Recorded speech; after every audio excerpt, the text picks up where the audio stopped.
Major cuts announced today at GM in terms of jobs, dealerships and one iconic brand. So will it be enough to save the company from bankruptcy? Peter Valdez de Pena joins us live from New York with more on this major restructuring effort.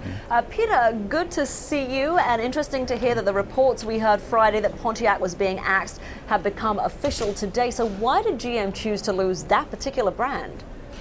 Bottom line, profit. The Pontiac brand simply wasn't as profitable as some of GM's other stronger brands.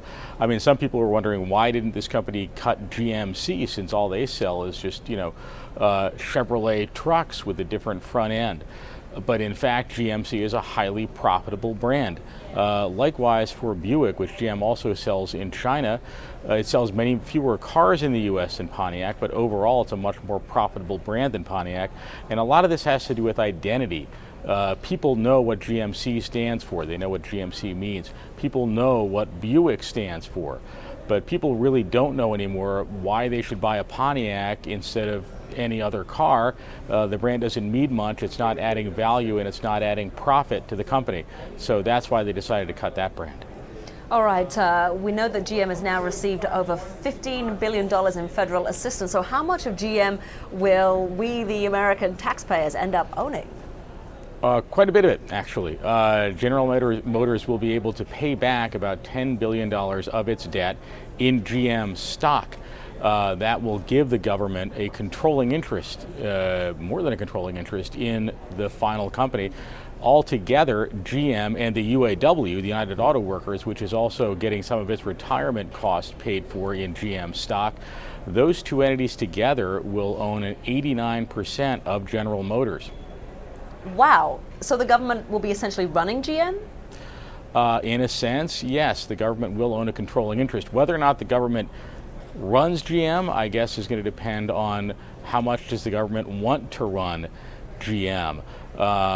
One would hope that, politics are going to stay out of the running of a car company, and that the government will simply want this company to run itself well and make taxpayers some money back on their investment, as the government did, by the way, when it bailed out Chrysler back in the 80s, and the government actually made a profit on that deal.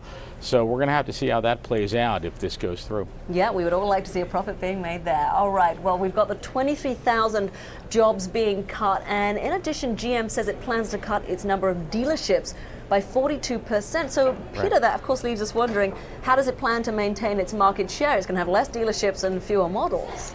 Yeah, it's going to have fewer brands, a lot fewer models, and a lot fewer dealers. But actually, GM is saying they're planning for their market share to be reduced only slightly.